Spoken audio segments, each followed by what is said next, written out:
Saya Rista Suestika akan berbagi informasi seputar cash flow di masa pandemi yang menginspirasi dalam Infonomik.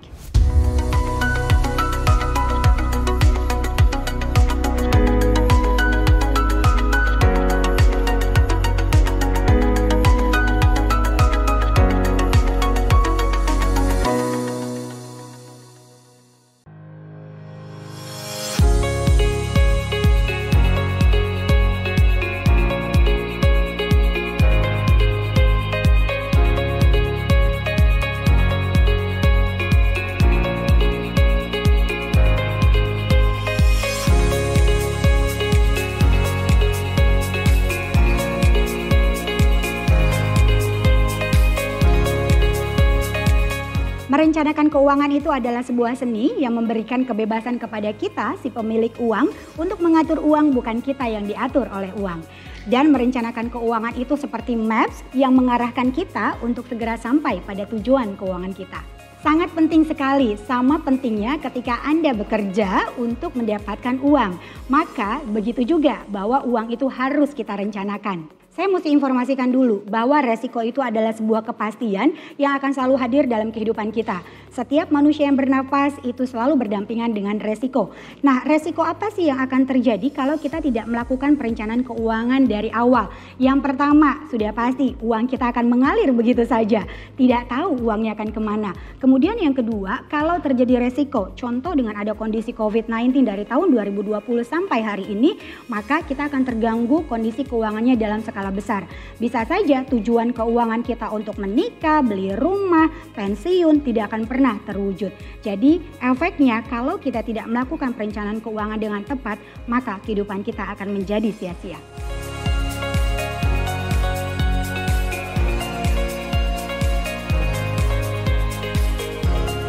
Sebenarnya bukan waktu yang tepat. Tapi ketika kita memiliki pendapatan, tidak berbicara pendapatan itu besar atau kecil, tetap harus direncanakan. Kenapa? Karena ada tujuan-tujuan keuangan yang segera harus kita wujudkan. Jadi kalau saat ini memang punya pendapatan, maka segeralah lakukan perencanaan keuangan.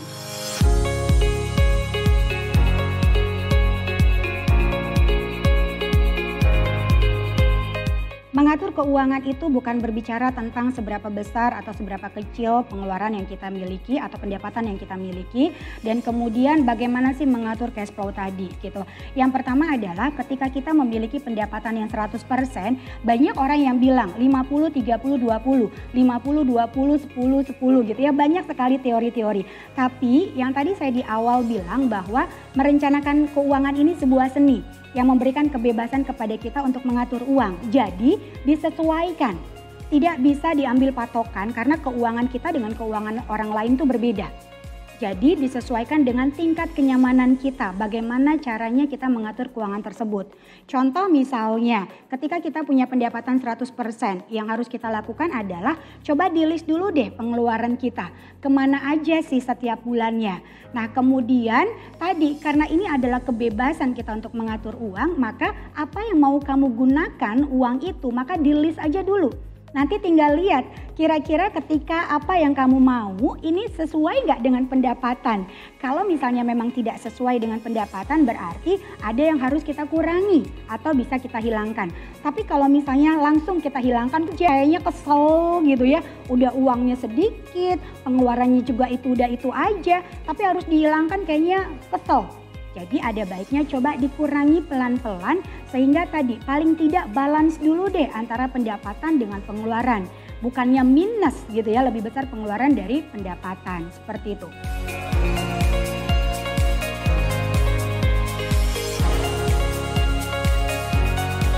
Berbicara mengenai piramida perencana keuangan, tadi ketika kita punya uang berapapun itu harus menjadi patokannya adalah piramida perencana keuangan, di mana piramida itu ada 5 tingkatannya.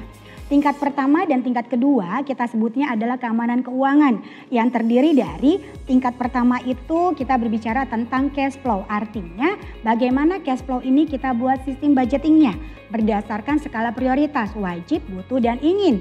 Kemudian kita punya namanya dana darurat, di mana dana darurat ini sudah pasti berbeda setiap orangnya, disesuaikan dengan statusnya. Kalau dia masih single 6 kali dari pengeluaran. Kemudian kalau dia sudah berumah tangga tapi belum punya putra putri, itu 9 kali dari pengeluaran.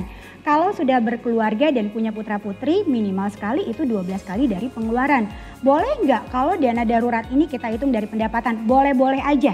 Karena tadi di awal saya bilang merencanakan keuangan ini tergantung dengan tingkat kenyamanan kita. Jadi dana darurat boleh dari pengeluaran, boleh dari pendapatan. Kalau kamu nyaman dari pendapatan, maka lakukan. Nah kemudian kita pindah lagi ngomongin hutang piutang nih. Ada hutang konsumtif dan ada hutang produktif. Kalau hutang konsumtif itu adalah artinya kita berhutang, kemudian kita nikmatin sendiri. Tidak menghasilkan angka lagi buat kita. Tapi kalau hutang produktif ketika kita berhutang, tapi bisa menghasilkan angka atau tambahan pendapatan buat kita. Nah, ngomongin tentang hutang ini, maksimal tidak boleh lebih dari 30-35%. Artinya, coba dicek lagi, kalau kondisi hutangnya saat ini sudah 50 bahkan 60% berarti nggak sehat nih keuangannya. Nah, kemudian kita naik ke level atau tingkatan yang kedua. Ngomongin tentang mitigasi resiko, artinya dalam kehidupan ini selalu berdampingan dengan resiko. Bisa datang hari ini, bisa besok, bisa tengah malam, bisa tahun depan gitu ya. Tapi yang namanya resiko itu adalah suatu kepastian. Nah, ketika resiko itu hadir dalam kehidupan kita, berpotensi akan merusak keuangan kita dalam skala besar. Makanya tingkat pertama dan kedua atau level pertama dan kedua dalam piramida keuangan disebut dengan namanya keamanan keuangan. Nah kemudian baru di tingkat ketiga atau level ketiga kita ngomongin tentang tujuan keuangan. Jangka pendek, menengah, dan jangka panjang. Nah kemudian naik lagi ke tingkat keempat ngomongin tentang pensiun. Karena faktanya masyarakat kita belum siap untuk pensiun. Nah di tingkat kelima kita berbicara tentang warisan. Bagaimana nanti aset-aset kita ini kita distribusikan. Karena sudah pasti nggak ada manusia yang abadi di dalam dunia kan. Pasti akan dipanggil sama Tuhan Yang Maha Kuasa juga. Tapi bagaimana aset yang kita miliki ini berpindah kepada orang yang tepat. Nah itu tadi yang kita sebut dengan piramida perencana keuangan. Ada 5 tingkatannya. Nah kemudian bagaimana sih kita mengaplikasikan piramida ini dalam kehidupan kita kalau misalnya kita punya pendapatan. Yang pertama dan kedua itu adalah poin pentingnya. Diatur budget atau cash flow-nya, punya dana darurat, diatur hutang piutangnya, kemudian punya mitigasi resikonya. Nah kenapa? Karena ibarat seperti kita membangun sebuah rumah. Pondasinya dulu yang mesti dikuatin, pondasi keuangannya. Banyak kasus dengan adanya COVID-19 ini banyak yang kocar-kacir keuangannya karena sudah pasti tidak aman secara keuangan. Di level 1 dan level 2-nya tidak dikuatin, tapi sudah berpikir bagaimana langsung ke level ketiga atau ke tingkat yang ketiga yaitu berinvestasi.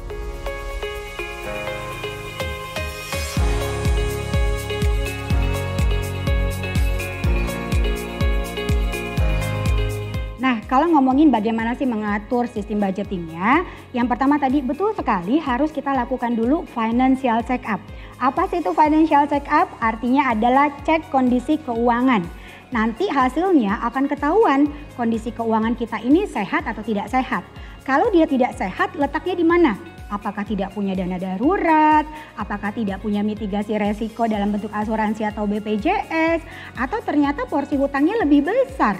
Atau ternyata tidak punya tujuan keuangan. Nah itu yang bisa kita ketahui dari dilakukannya financial check up.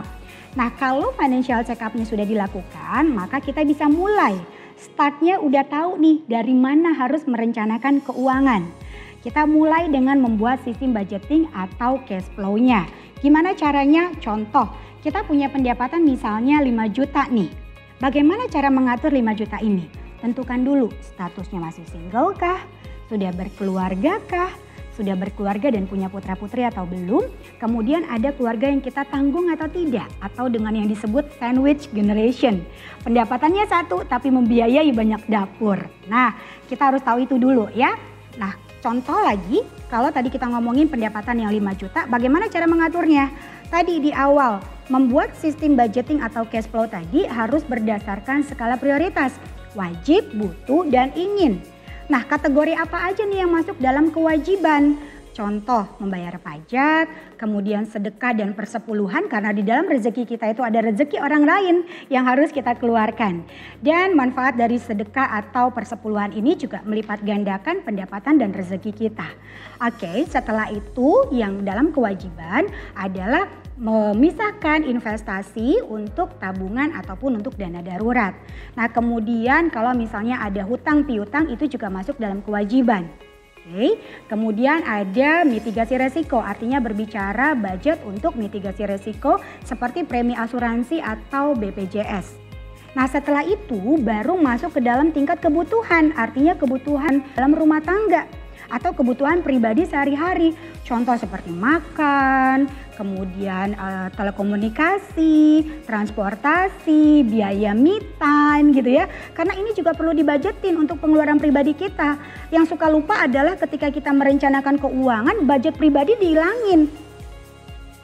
Hidup itu hanya satu kali, jadi harus kita nikmatin juga ya. Jangan sampai ketika merencanakan keuangan kita jadi pelit sama diri sendiri, nggak berbagi dan akhirnya ujung-ujungnya pusing sendiri. Maka sehebat apapun nanti merencanakan keuangan dia bisa gagal di tengah jalan. Jadi ada juga budget untuk pengeluaran pribadi. Oke, nah kemudian baru kita masuk ke dalam yang bersifat keinginan. Keinginan itu seperti sudah punya barang tapi kepengen lagi, nah itu nanti dulu. Jadi harus berdasarkan skala prioritas, wajib, butuh, dan ingin. Kalau tadi berbicara pendapatan 5 juta, di list lagi. Mana kewajibannya, mana kebutuhannya, mana keinginannya. Dibuat dulu aja, diatur berapa porsinya, misalnya untuk makan 500.000 misalnya.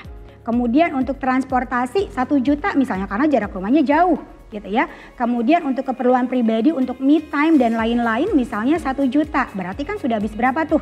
Oke, kemudian untuk telekomunikasi misalnya.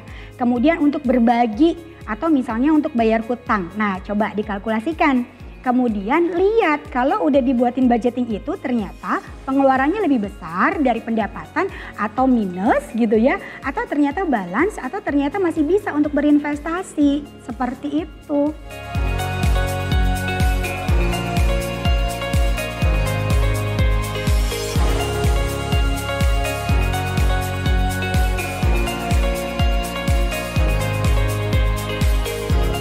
Yuk, udah waktunya ubah wacana jadi rencana agar terhindar dari bencana dan plan your money.